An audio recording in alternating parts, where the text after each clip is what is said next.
عمر بن خطاب 100 کلومیٹر پر آپ کی خلافت چل رہی ہے، آخری وقت ہے، فجر کی نماز میں آ کے کھڑے ہوئے، اللہ اکبر تکبیر تحریمہ کہی تھی کہ پیچھے سے آیا اور خنجر سے، زہریلے خنجر سے پیٹ نے وار کر دیا عمر بن خطاب کے۔ عمر گرے، وہ ابو عبیدہ بن جراح کو ہاتھ پکڑ کے آگے کیا، کہا کہ تم امامت کرو، چھوٹی چھوٹی صورتیں پڑھائی، سورہ نصر اور کوثر، معاملہ جو ہے نا نماز ختم ہوئی، اللہ اٹھایا گیا حضرت عمر بن خطاب کو۔ عمر بن خطاب اٹھتے اٹھتے سوال کر رہے ہیں، پہلے یہ بتاؤ مجھے مارنے والا کون ہے، مجھے مارنے والا؟ کہا کہ فلاں ایران سے آیا ہوا غلام ہے، ابو لولو فیروز۔ کہا اللہ تیرا بے حد شکر ہے کہ عمر کے خون میں کسی مسلمان کے ہاتھ ملوث نہیں۔ اللہ اکبر، یہ عمر بن خطاب ہے میرے بھائی۔ آج تھوڑا اپنے مسلم بستیوں کا جائزہ لو، بھائی خون کا پیاسا بنا ہوا ہے، مسلمان کا خون کرتے ہوئے اس کے ہاتھ نہیں کب کپاتے۔ یہ عمر بن خطاب جنہوں نے جاتے جاتے درد دیا، اللہ تیرا بے حد شکر ہے کہ مسلمان کا ہاتھ نہیں عمر کے خون میں۔ پھر اس کے بعد عمر بن خطاب کو لے جایا گیا، عمر بن خطاب کو دوا کھلائی جاتی، پیٹ سے باہر آ جاتی، دودھ پلایا جاتا، پیٹ سے باہر آ جاتا۔ حکیموں نے کہا اے عمر لگتا ہے کہ آپ کے آخری دن آ گئے ہیں، وصیت کر دیجئے۔ کیا وصیت کرتے ہیں عمر بن خطاب؟ اللہ اکبر، کیا وصیت کرے یہ عمر؟ اس کے پاس تو کچھ بھی نہیں، نہ مال ہے، نہ جائیداد ہے، نہ کچھ ہے۔ بیٹوں کو بلایا، بیٹے عبداللہ ایک وصیت تمہیں میں یہ کرتا ہوں، میرے جانے کے بعد تم اللہ سے میری بخشش کی دعا کرتے رہنا، اور اللہ سے یہ دعا کرنا کہ میرا باپ یہ 10 سال کی خلافت میں اگر کوئی اسی کے ساتھ ناانصافی کرا ہوگا، اللہ تو میرے باپ کو معاف کر دینا۔ بیٹا تجھے وصیت کرتا ہوں۔ ایک اور وصیت یہ، بیٹے تمہارا باپ خلیفہ ہے۔ کتنا خلیفہ میرے بھائی؟ ہزاروں میل، 4 بر اعظموں کے خلیفہ ہے۔ وصیت میں کیا کہتے ہیں؟ بیٹے تمہارے باپ پر تھوڑا قرض ہے، اللہ اکبر، تمہارا باپ مقروض ہے، دیکھا گیا کتنا؟ 80,000 درہم کے مقروض ہے۔ کہا بیٹے یہ ادا کر دینا، میں نہیں تو فلاں خاندان سے لے کر ادا کر دینا، قریش سے لے کر ادا کر دینا۔ بیٹے پھر بے ہوش ہو گئے، ہوش میں آئے، پوچھنے لگے لوگوں کیا وقت ہوا ہے، کیا میں نے نماز پڑھی ہے؟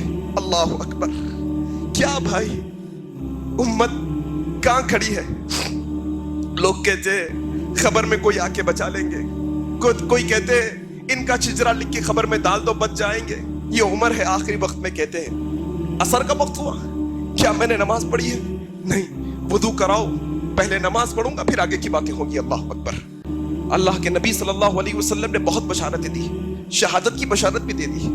مرض الموت میں ہے، بستر پر عمر بن خطاب لیٹے ہیں، ایک بھانجا آیا، ایک بھتیجا آیا، روتا ہوا دیکھا عمر بن خطاب کو۔ کہا امیر المومنین کیوں رو رہے ہیں؟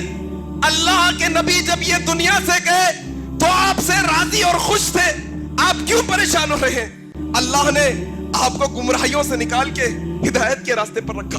آپ تو وہ ہیں جو ٹیڑھوں کو سیدھا کر دیتے ہیں، آپ تو وہ ہیں جو سیدھوں کو صراط مستقیم پر کھڑا کر دیتے ہیں، آپ کیوں پریشان ہو رہی ہیں؟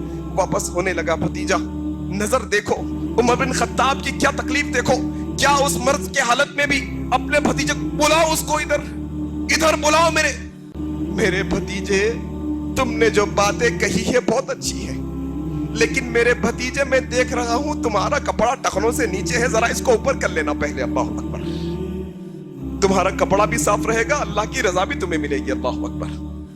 امت کے نوجوانوں کو ذرا دیکھو، آج انہیں شرم آتی عمر بن خطاب کی سنت پر عمل کرنے سے، انہیں شرم آتی نبی کے جیسے کپڑے پہننے سے۔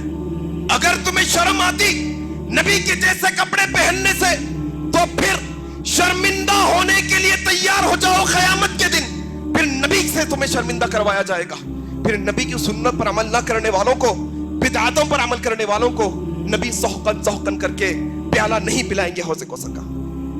پھر کہتے ہیں بیٹے ذرا جانا اما عائشہ صدیقہ کے پاس، کہنا عمر نے سلام عرض کیا ہے، بیٹے تھوڑا دھیان رکھنا، عبداللہ ذرا دھیان رکھنا، جا کر یوں نہ کہہ دینا کہ امیر المومنین نے سلام کہا ہے، میں اب امیر المومنین نہیں، کہنا عمر بن خطاب نے سلام عرض کیا ہے۔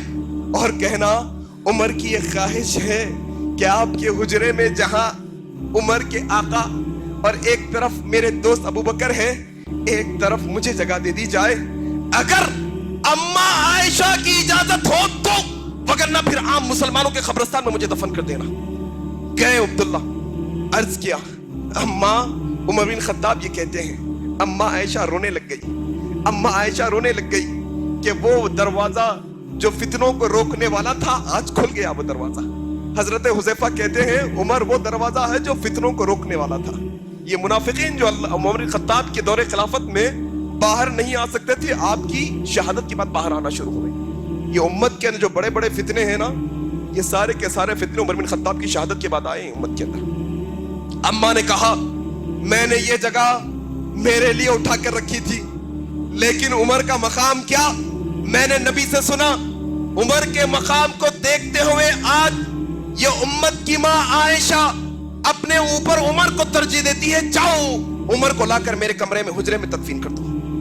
گئے عمر بن خطاب کے پاس ان کے بیٹے، کہا بیٹے عبداللہ کیا خبر لائے ہو، کیا خبر لائے ہو؟ کہا امت کی ماں نے اجازت دے دی۔ عمر بن خطاب نے پھر کہا دیکھو عبداللہ، جب میں مر جاؤں، جب مجھے تم نہلا دھلا کر میرے جنازے کو لے جاؤ تو اما عائشہ صدیقہ کے حجرے میں اجازت کے بغیر میرے جنازے کو نہیں لے جانا، باہر رکھنا اور کہنا عمر نے آپ کو پھر سلام کہا ہے اور آپ سے اجازت طلب کی ہے، آپ کی اجازت ہو تو عمر کے جنازے کو اندر لائیں، اگر اما اجازت دے تو اندر لے جانا، ورنہ پھر عام مسلمان کے قبرستان میں میری تدفین کر دینا۔ میرے بھائی باتیں بہت ہے کہنے کے لیے، ان کی سادگی، ان کا انصاف، یقین جانیے گا ایسا خلیفہ پھر جو ہے نا، جو زمین و آسمان نے نہیں دیکھا، ایسی حکومت پھر کس نے نہیں دیکھی۔